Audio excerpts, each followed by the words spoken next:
Mon patron a promu sa belle-fille à ma place. Fais ce que je te dis ou tu es viré. Papa adore licencier ceux qui oublient leur place. C'est ce qu'elle m'a hurlé après mon refus de faire son travail, alors je les ai fait regretter amèrement leur décision. Voici mon histoire. Mon patron a offert ma promotion à sa belle-fille qui m'a menacé en disant « Mon père va s'occuper de ton cas personnellement ». J'ai donc décidé de leur donner exactement ce qu'ils demandaient, et rien de plus.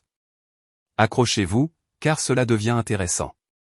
Moi, Marc, 30 ans, j'ai passé 6 ans à construire un réseau régional de distribution agroalimentaire à partir d'un véritable désastre pour en faire quelque chose de performant.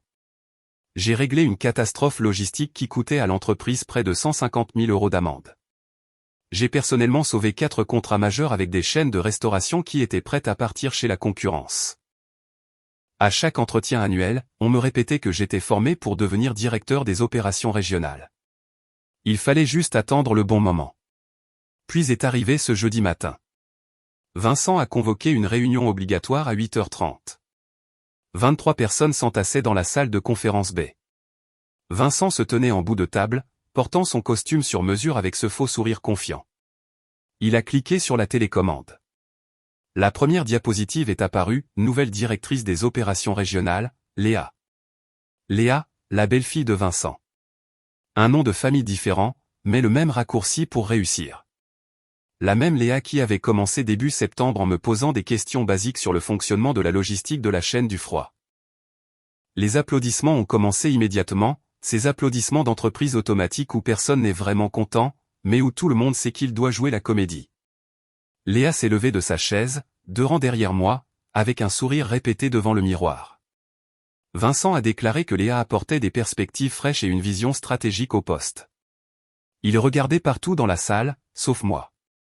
Perspective fraîche signifiait 3 mois d'expérience dans une industrie où elle n'avait jamais travaillé. Puis il a ajouté mon nom comme si c'était un détail sans importance, disant que j'avais été l'essentiel pour soutenir Léa et l'aider à s'orienter. Soutenir, pas diriger, pas construire de toutes pièces, juste soutenir. La réunion s'est terminée. Les gens ont serré la main de Léa. J'ai ramassé mon dossier et je me suis levé le dernier. Catherine, de la comptabilité, a croisé mon regard et a articulé silencieusement « ça va ». J'ai fait un signe de tête. Théo, mon collègue des opérations, qui était là depuis presque aussi longtemps que moi, était déjà à la porte, la mâchoire serrée, me regardant comme s'il voulait dire quelque chose mais ne trouvait pas les mots. Moins de 10 minutes plus tard, un email des RH est apparu, envoyé à 7h45, avant même le début de la réunion. Objet, mise à jour de la structure hiérarchique, effet immédiat. Mon nom figurait sous celui de Léa en tant que coordinateur principal de distribution. Il m'avait rétrogradé de fait sans même avoir le courage de me le dire en face. À 16h15, j'avais imprimé une page, j'ai frappé à la porte du bureau de Vincent et j'ai posé l'enveloppe sur son bureau. C'est ma démission, j'effectue mon préavis. Il a littéralement ri. Tu es trop émotif, Marc. Assieds-toi et discutons-en. Je suis resté debout. Vous avez décidé de mon avenir sans me consulter. J'accepte simplement la réalité maintenant. Son expression est passée du mépris au sérieux très rapidement. Réfléchis bien, Marc. Tu as des responsabilités. La stabilité compte à ce stade de ta carrière. Ce qui signifie en langage codé, tu as plus besoin de ce job que nous n'avons besoin de toi. J'ai dit que j'assurerais la transition standard pendant mon préavis. Il a semblé soulagé avant de pouvoir le cacher. Il pensait que ma démission signifiait que je passerais mes dernières semaines à être un employé modèle pour que tout se passe en douceur. Ce qu'il n'avait pas réalisé, c'est que la conformité et la coopération sont 2 choses très différentes. Le vendredi matin, Léa est passée à mon bureau, voulant une présentation détaillée. Elle voulait me suivre pendant quelques jours pour plonger dans mes systèmes. Je lui ai dit que toute la documentation était sur le serveur partagé, que les protocoles d'accès au système s'y trouvaient et que les listes de contacts étaient dans le logiciel de gestion client. Elle a insisté, j'espérais une formation plus pratique, sur le terrain. J'ai répondu que cela ne faisait pas partie de mes responsabilités de transition et qu'elle avait le temps de consulter la documentation et de poser des questions spécifiques. Son sourire est devenu forcé. Je pense que Vincent aimerait que tu sois plus collaboratif. J'ai rétorqué que Vincent pouvait clarifier ses attentes si elles différaient de ce que j'avais compris. 5 minutes plus tard, Vincent m'appelait dans son bureau. Léa était déjà là, comme si elle venait d'être consolée. Vincent a déclaré que Léa était la responsable et que je devais soutenir pleinement sa transition. J'ai expliqué que je fournissais la documentation et répondais aux questions. Elle a besoin de plus que ça, elle a besoin de ta coopération active, a-t-il tonné. J'ai rappelé que j'avais démissionné et que je n'allais pas former ma remplaçante au-delà de ce qui est professionnellement requis.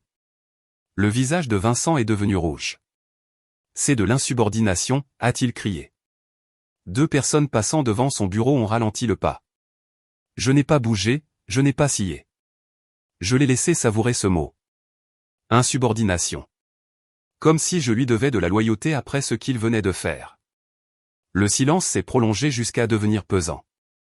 Non, c'est exact, ai-je dit. Je respecte mon préavis. Rien dans mon contrat ne m'oblige à former quelqu'un qui prend le poste que j'aurais dû avoir. Vincent a menacé mes références professionnelles. J'ai haussé les épaules en disant que quiconque appellerait entendrait parler de mes performances réelles au travail. Je suis sorti avant qu'il ne puisse répondre et je lui ai envoyé un résumé de la conversation par email dans les 10 minutes. Cet après-midi-là, j'ai documenté exactement ce que j'étais contractuellement obligé de documenter, les flux de travail, l'architecture du système, la hiérarchie des comptes. Ce que cela n'incluait pas, c'étaient les 100 décisions de jugement que je prenais chaque semaine pour que tout tourne rond. Les relations avec les fournisseurs basées sur des années de promesses tenues. Les préférences des clients que j'avais mémorisées. Léa a programmé 3 réunions pour la semaine suivante. J'ai décliné les 3 avec le même message, veuillez vous référer à la documentation sur le serveur. Disponible pour des questions spécifiques par email. Elle a surgi à mon bureau 20 minutes plus tard, la voix plus forte qu'il ne le fallait. Pourquoi rends-tu les choses difficiles? J'essaie d'apprendre. J'ai répondu que je fournissais ce qui avait été convenu. Elle s'est penchée plus près, baissant la voix mais restant audible, continue avec cette attitude et mon papa va s'occuper de toi personnellement. Catherine a arrêté de taper sur son clavier 3 bureaux plus loin. Tout le monde s'est tu. Les yeux de Théo se sont agrandis à l'autre bout de la pièce. Léa a réalisé ce qu'elle venait de dire, son visage est devenu cramoisi. Je me suis remis à taper sans répondre. 2 stagiaires près de la photocopieuse se sont figés en pleine conversation. Le bruit d'une tasse de café posée lourdement sur un bureau a résonné. Tout l'étage avait entendu. Catherine est venue me voir quelques minutes plus tard, j'ai entendu. Ça va? J'ai dit que oui. Elle a regardé vers le bureau de Léa, c'était inapproprié. J'ai répondu que beaucoup de choses l'étaient et que je comptais les jours. Elle a déposé un petit sachet de biscuits sur mon bureau en disant qu'elle documentait ce qu'elle avait entendu. Ces biscuits ont été le meilleur moment de ma semaine. 10 minutes plus tard, un message sur Teams est apparu de la part de Léa, juste pour être clair, l'insubordination pendant la transition ne sera pas tolérée. Mon père prend ces situations très au sérieux. J'ai fait une capture d'écran et je l'ai transférée sur mon mail personnel. Le soir même, j'ai mentionné la situation à ma petite amie, Chloé, devant des plats à emporter. Je lui ai fait le topo complet, la promotion volée, la belle-fille sans expérience, les exigences de travail gratuit. Elle a posé sa fourchette lentement et m'a regardé avec une expression prudente. Tu es en train de brûler tes vaisseaux, Marc. Les gens vont se souvenir de la façon dont tu as géré ça. J'ai répondu que je ne brûlais rien, que je cessais juste de porter des fardeaux qui ne m'appartenaient plus. Elle a secoué la tête. C'est mal vu. Partir au moment où quelqu'un a besoin d'aide. C'est ce que tout le monde dira. Tu passes pour quelqu'un d'aigri. C'était le même schéma partout. Vincent réécrivait mes 6 ans de carrière comme simple personnel de soutien. Léa réécrivait mon respect des limites comme du sabotage. Maintenant, Chloé réécrivait mon refus de travailler gratuitement comme un manque de professionnalisme. Tout le monde avait besoin que je sois le problème pour que leur version de la réalité tienne debout. Je me suis levé et j'ai pris mes clés sur le comptoir. Je ne ferai pas ça. Quoi? Attends, a-t-elle dit, sa voix changeant rapidement. J'essaie juste de t'aider à voir comment c'est perçu de l'extérieur. J'ai répondu que je ne sortais pas avec quelqu'un qui réécrivait la réalité pour se sentir mieux. Je suis parti avant qu'elle ne puisse répondre.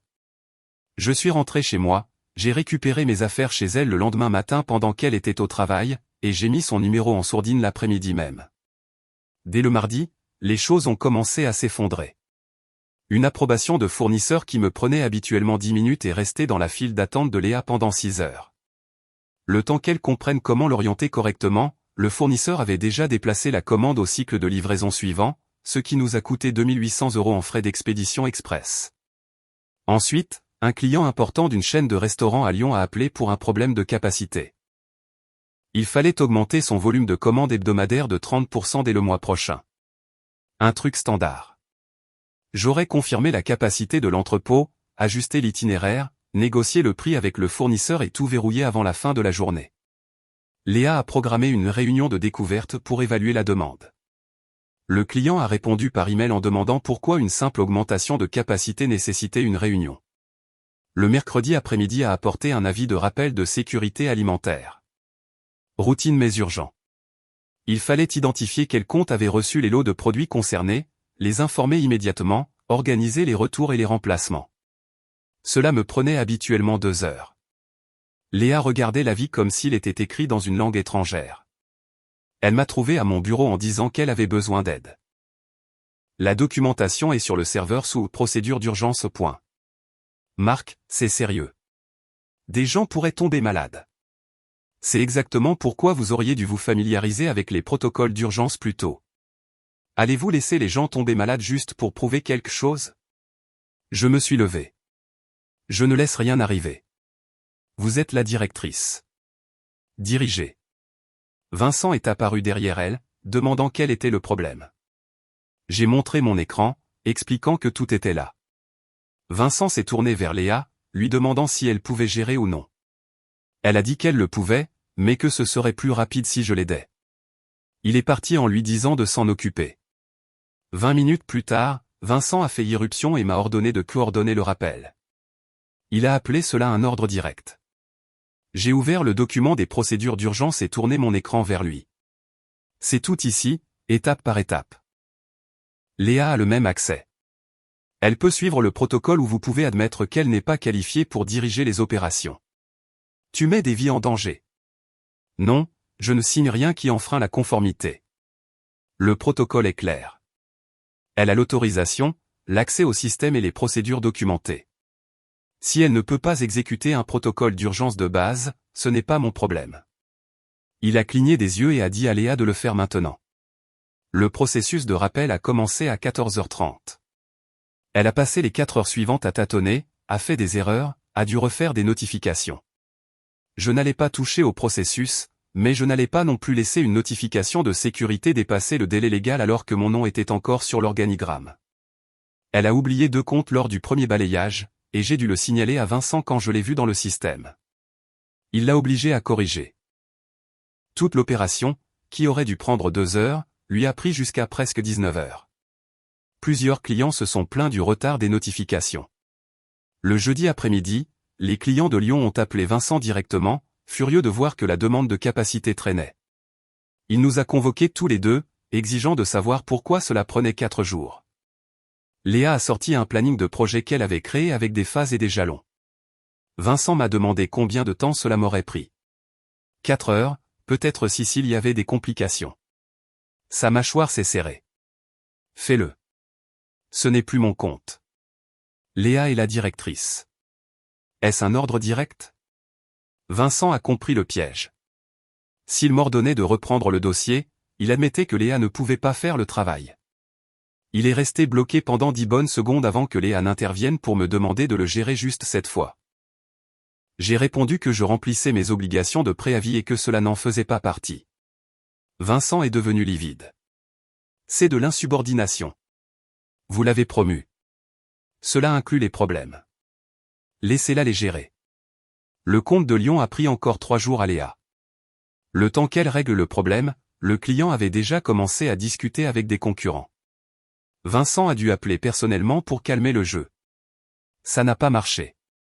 Ils ont réduit leur volume de commandes de 15% le mois suivant. À la fin de ma 2e semaine, tout fonctionnait à environ 70% d'efficacité. Pas assez catastrophique pour déclencher une panique au siège, mais assez visible pour que les gens posent des questions. Des problèmes opérationnels mineurs qui se réglaient autrefois en quelques heures prenaient désormais des jours. Les décisions rebondissaient entre plusieurs personnes sans que personne ne prenne ses responsabilités. Les clients commençaient à le remarquer. Le mercredi après-midi, Léa a convoqué une réunion d'équipe pour annoncer un nouveau système d'évaluation des fournisseurs qu'elle voulait mettre en place, exigeant des rapports mensuels de performance. Théo a levé la main, qui va collecter et traiter toutes ces données? Léa a semblé agacée, c'est un détail de mise en œuvre que nous réglerons plus tard. Donc, vous voulez que les fournisseurs fassent un travail supplémentaire sans savoir qui va utiliser l'information ou comment? C'est une question de responsabilité et d'excellence. Théo m'a jeté un regard, je suis resté neutre. Après la réunion, il m'a coincé à la machine à café, ce système va tenir 2 semaines maximum. Tu es généreux, ai-je ri. Tu penses qu'elle a la moindre idée de ce qu'elle fait? Je pense qu'elle a l'habitude d'environnement où les idées comptent plus que l'exécution. Ce n'est pas le cas ici. Puis est venue la parade des petits désastres. Un fournisseur a appelé pour un retard d'expédition. Léa a pris l'appel en haut-parleur, porte ouverte. La moitié de l'étage pouvait entendre. Le fournisseur avait besoin d'une solution immédiate. La voix de Léa a changé, devenant agressive. Eh bien, si vous ne pouvez pas respecter les délais, mon père va avoir un problème avec ce retard. Silence de mort. Elle a raccroché vite. Théo est apparu dans mon box 30 secondes plus tard, les yeux écarquillés. Elle a vraiment sorti la carte du papa à un fournisseur? Ce fournisseur allait le dire à tous les autres. Pendant ce temps, une erreur d'itinéraire que j'aurais détectée dès la planification a été exécutée, mauvais camion, mauvais entrepôt, un jour de perdu et 1400 € de frais de correction. Une approbation de prix est restée sans réponse pendant 3 jours parce que Léa ne comprenait pas la structure des marges. Un client a appelé Vincent directement. L'accès au portail client prenait une semaine au lieu de la journée habituelle parce que Léa devait organiser des réunions pour comprendre les protocoles de sécurité. Théo avait commencé à tenir un décompte sur un tableau blanc dans son bureau, 14 problèmes cette semaine, 6 la semaine dernière, 2 quand Marc dirigeait. Le vendredi, il avait ajouté frais d'évolution stratégique, 4200 €. Il effaçait tout quand la direction passait, mais tout le monde l'avait vu. Le lundi a commencé par une approche différente de Vincent. Il m'a appelé dans son bureau, seul cette fois, avec sa tête de manager concerné. Écoute Marc, je comprends que tu sois fâché, mais pense à ta carrière. Tu as investi 6 ans ici. Les avantages, la retraite, la stabilité. J'avais, au passé. Ne sois pas dramatique. Tu es un employé précieux. On peut s'arranger. Je suis ouvert aux offres. Ses yeux se sont éclairés, il pensait avoir trouvé un levier. Et si on créait un poste de conseiller principal? Tu aurais de l'autonomie. Tu travaillerais directement avec Léa sur la planification stratégique, sous ses ordres. Donc, toujours travailler pour quelqu'un qui a été promu au-dessus de moi avec un 10e de mon expérience. C'est non. Il a essayé pendant encore 15 minutes, m'a offert une prime de rétention, a suggéré que nous pourrions revoir le poste de directeur dans 1 an, insinuant que Léa pourrait ne pas convenir. Rien n'a changé le problème fondamental, il m'avait montré exactement quelle valeur il m'accordait. Aucun retour en arrière n'effacerait ce message. Le mardi matin, le siège a programmé une revue d'activité trimestrielle, une réunion majeure avec les dirigeants régionaux par visioconférence. Vincent se préparait depuis des semaines. Léa devait présenter l'aperçu des opérations. Le mercredi matin, la salle était pleine. Vincent, Léa, 3 autres directeurs régionaux et le PDG à l'écran depuis le siège à Paris. Théo avait réussi à se faire inviter comme soutien technique. Léa a commencé sa présentation. Les premières diapositives se sont bien passées. Puis elle est arrivée aux mesures de performance. Elle a montré une baisse de 15% des livraisons à temps sur le dernier trimestre. Le visage du PDG à l'écran s'est durci. C'est préoccupant. Qu'est-ce qui explique cela? Léa s'est figée, nous sommes dans une période de transition. Nous mettons en place de nouveaux processus. Vincent est intervenu, c'est temporaire, cela fait partie de notre évolution stratégique.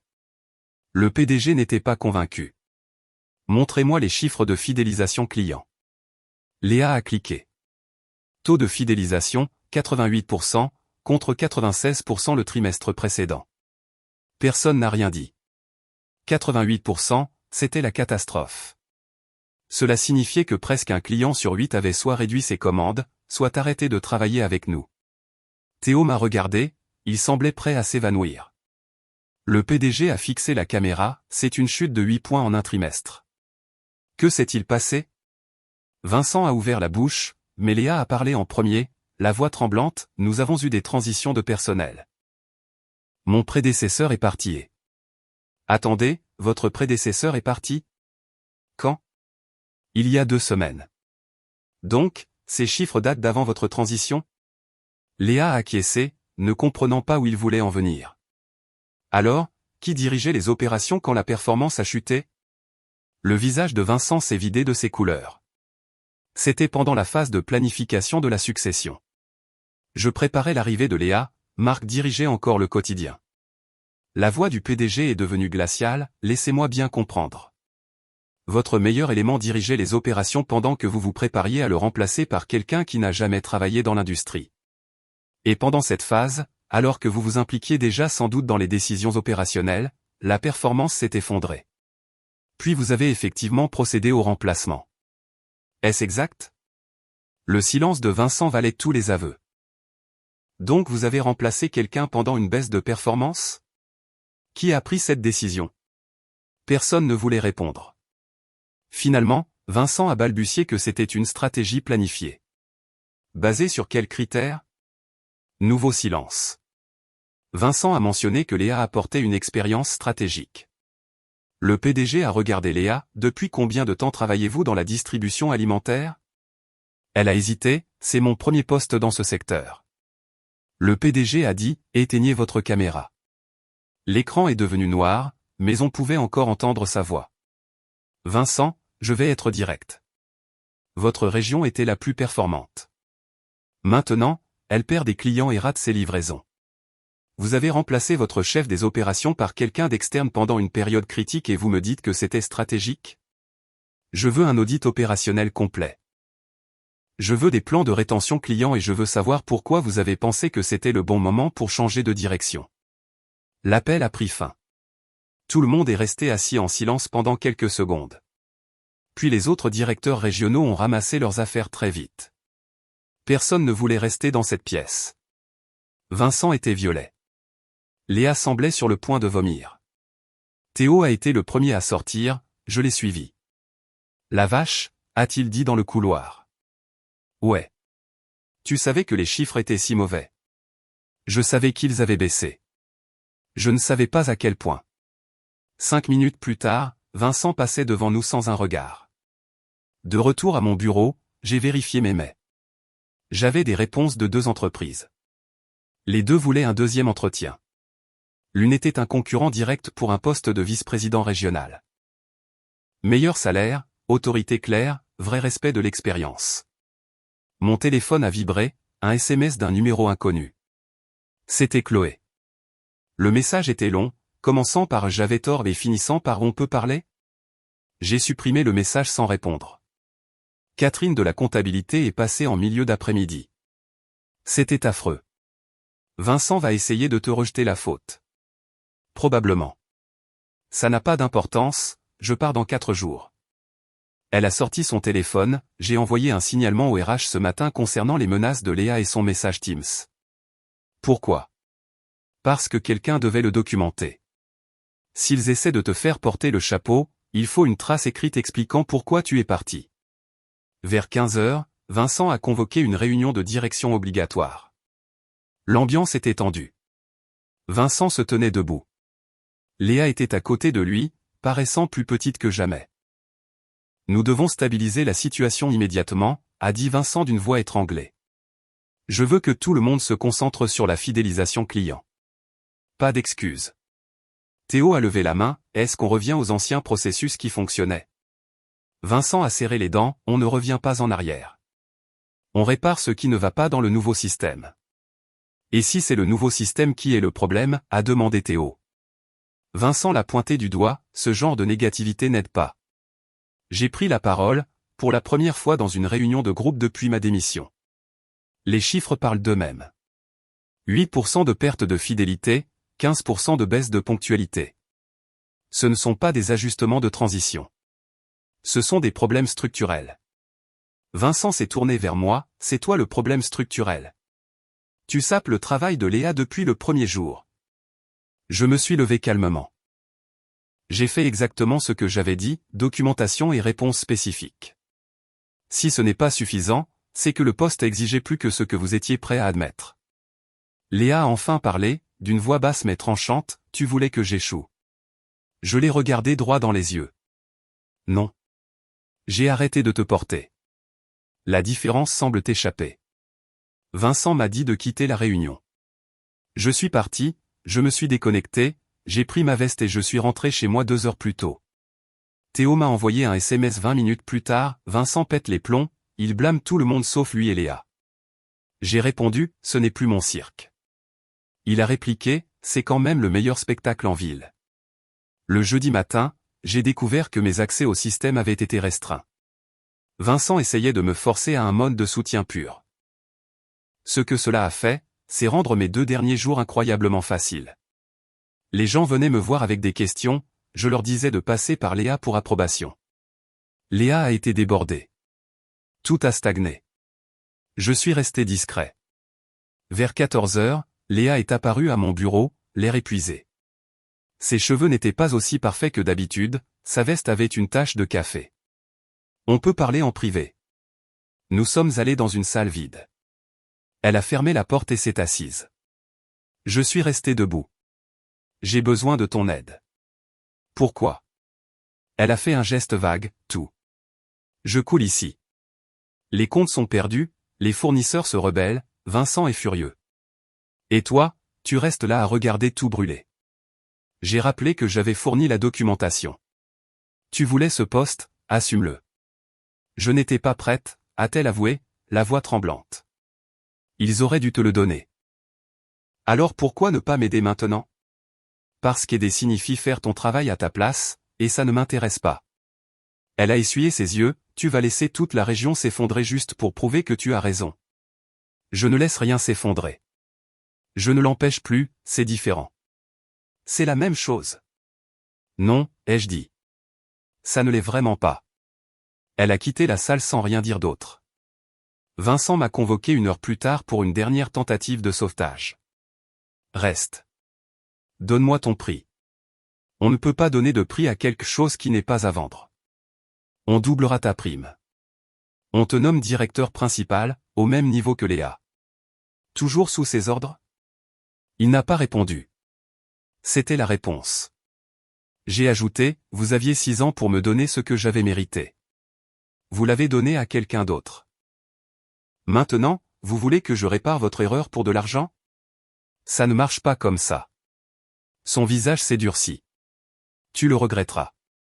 J'en doute. C'est vous qui avez brûlé le pont, j'accepte juste la situation. Le vendredi matin était mon dernier jour. Je suis arrivé à 8 heures comme d'habitude pour finir ma documentation. Théo m'a apporté un café et un croissant. Tu vas me manquer, mon pote. L'ambiance ici va me manquer aussi, pour le côté divertissant, ai-je plaisanté.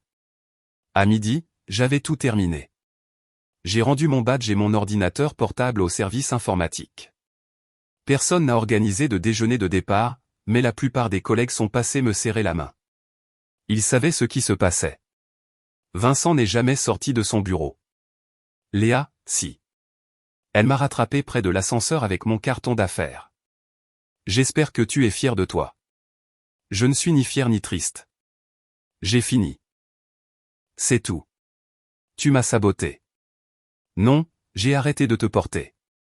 Ça te semble être la même chose, mais ça ne l'est pas. Les portes de l'ascenseur se sont fermées. Théo m'attendait sur le parking. La fin d'une époque. Le début d'une nouvelle. J'ai démarré sans regarder derrière moi. Mon nouveau job a commencé le lundi suivant, vice-président régional des opérations chez un concurrent.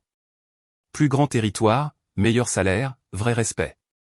Le PDG qui m'a embauché avait fait ses devoirs, posé des questions précises sur mon parcours. Après 3 semaines, mon téléphone a commencé à vibrer. Un fournisseur me demandait si j'étais toujours dans mon ancienne boîte car il n'avait plus de réponse. Un ancien client mentionnait des problèmes de communication. Le monde de la distribution est petit. Semaine 4, SMS de Théo, c'est le chaos ici. Léa organise des réunions pour planifier d'autres réunions. 3 comptes sont partis cette semaine. Semaine 5, un fournisseur avec qui j'avais travaillé pendant 4 ans m'a contacté sur mon mail personnel. Il n'arrivait pas à avoir de réponse claire sur les prévisions. 2 semaines plus tard, ce même fournisseur réduisait son contrat avec mon ancienne entreprise de 40%, soit 1,8 million d'euros de chiffre d'affaires annuel envolé. Au 2e mois, la décomposition s'accélérait. Les délais de réponse passaient d'heure en jour. La mémoire opérationnelle que j'avais construite en 6 ans s'effaçait. Une chaîne de restaurants régionale que je gérais personnellement a lancé un appel d'offres. Le contrat valait 3,2 millions d'euros par an. Mon entreprise actuelle a postulé. Nous avons gagné car leur directeur m'a dit « On veut quelqu'un qui sache exécuter, pas quelqu'un qui sache juste faire des présentations. » Au 3e mois, les dégâts étaient visibles dans les rapports trimestriels. Mon ancienne région était passée de première à dernière. Revenu en baisse de 18%. Ils ont fait appel à des consultants externes, le code pour dire on ne sait plus quoi faire. Le rapport des consultants a circulé. Théo me l'a envoyé. Conclusion, effondrement des opérations après le départ de personnel clé. Mais le plus intéressant était que le rapport signalait aussi des problèmes éthiques. La plainte de Catherine avait déclenché une enquête. Ils ont trouvé l'email RH de 7h45, les menaces de Léa, celles de Vincent. Théo m'a texté, Vincent rétrogradé. Léa privée d'autorité. Ils ne peuvent pas virer la belle-fille, mais ils l'ont rendue insignifiante. 2 semaines plus tard, j'ai reçu un mail des RH de mon ancienne boîte concernant l'alerte éthique, allégation confirmée. Pas d'excuses, évidemment. Au 5e mois, mon entreprise recrutait agressivement sur mon ancien territoire. Nous avons récupéré 3 autres comptes majeurs, dont la chaîne de Lyon. Ils ont dit à mon PDG que le changement était dû à la vitesse d'exécution. 8 mois après mon départ, j'ai été invité comme conférencier à un sommet sur la distribution à Lyon. Mon PDG m'a encouragé à accepter. Le jeudi soir, j'ai croisé Vincent dans le café de l'hôtel. Il paraissait plus vieux, plus gris. Il m'a vu, a détourné le regard, puis a fini par s'approcher de ma table. Marc. Vincent. J'ai entendu dire que tu réussissais bien. Tu parles demain. Oui, session sur les systèmes opérationnels. Il a commandé un café. On devrait parler de ce qui s'est passé. J'ai fait des erreurs. J'ai mis Léa dans un rôle pour lequel elle n'était pas prête. Je suis resté silencieux. Mais tu n'avais pas besoin de rendre les choses si difficiles. Tu aurais pu l'aider à réussir au lieu de la regarder échouer. J'ai aidé exactement comme mon contrat le stipulait. La courtoisie professionnelle est à double sens. Vous l'avez rompu en promouvant quelqu'un de novice au-dessus de moi. Il a regardé son café, la région. Tu l'avais bâti, mais ce n'était pas personnel. Tout est personnel quand il s'agit d'une carrière. J'ai arrêté de réparer ce qui n'était pas ma responsabilité. Tout ce qui s'est effondré était déjà cassé, vous ne le voyez juste pas parce que je tenais les morceaux ensemble. C'est une version bien pratique. C'est la vérité. Vous pensiez que le management était une question d'autorité. C'est une question de jugement. Son visage est devenu rouge, tu es toujours aigri. Non, je suis honnête. Il y a une différence. Il est parti sans répondre. Le vendredi matin, ma présentation a été un succès. La salle était comble. À la fin, j'ai échangé des contacts avec de nombreux leaders du secteur.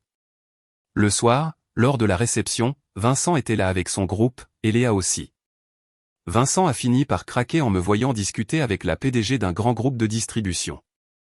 Il s'est approché, la voix trop forte, Marc, on doit parler de ta présentation. Tu as lancé des accusations indirectes. J'ai fait des observations basées sur l'expérience. Si vous y voyez des accusations, c'est votre problème. Vincent a pointé le doigt vers moi, tu as bâti tout ton discours sur ce qui s'est passé dans ma boîte. Mon discours portait sur les systèmes opérationnels. Si cela s'applique à votre cas, c'est une coïncidence. N'importe quoi. Tout le monde sait de quoi tu parles quand tu évoques l'échec des transitions de leadership. La PDG à mes côtés est intervenue, je pense que vous avez dit ce que vous aviez à dire, Vincent. Vincent a continué de hurler que j'avais saboté sa région. Léa, qui se tenait à l'écart, a soudain lâché, il a raison. Marc n'a rien saboté du tout. C'est juste que je n'étais pas prête. Elle s'est figée, réalisant ce qu'elle venait de dire devant tout le gratin de l'industrie. Elle a fait demi-tour et est partie en courant. Vincent est resté planté là, la mâchoire pendante. La PDG a dit, « Je pense que vous devriez partir, Vincent. » Il a regardé autour de lui, a vu les regards méprisants, et a filé vers la sortie. La réception a continué. Théo m'a trouvé vers la fin, c'était légendaire. Vincent s'est autodétruit et Léa l'a achevé devant tout le monde. Je n'ai même rien fait, ai-je répondu. Exactement, a dit Théo.